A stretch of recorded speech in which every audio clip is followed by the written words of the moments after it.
How to access Yahoo Mail without verification code. Hello everyone. In this video, I will show you how to access Yahoo Mail without a verification code. First, go to the Yahoo Sign-In Helper page and enter your Yahoo email address.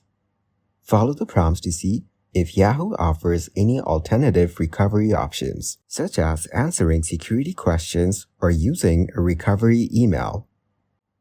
If you set up security questions when you created your account, you can use them to regain access.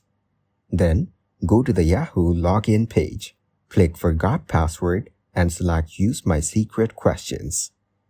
Answer the questions correctly to reset your password. If the mentioned steps doesn't work, you may need to contact Yahoo support for further assistance.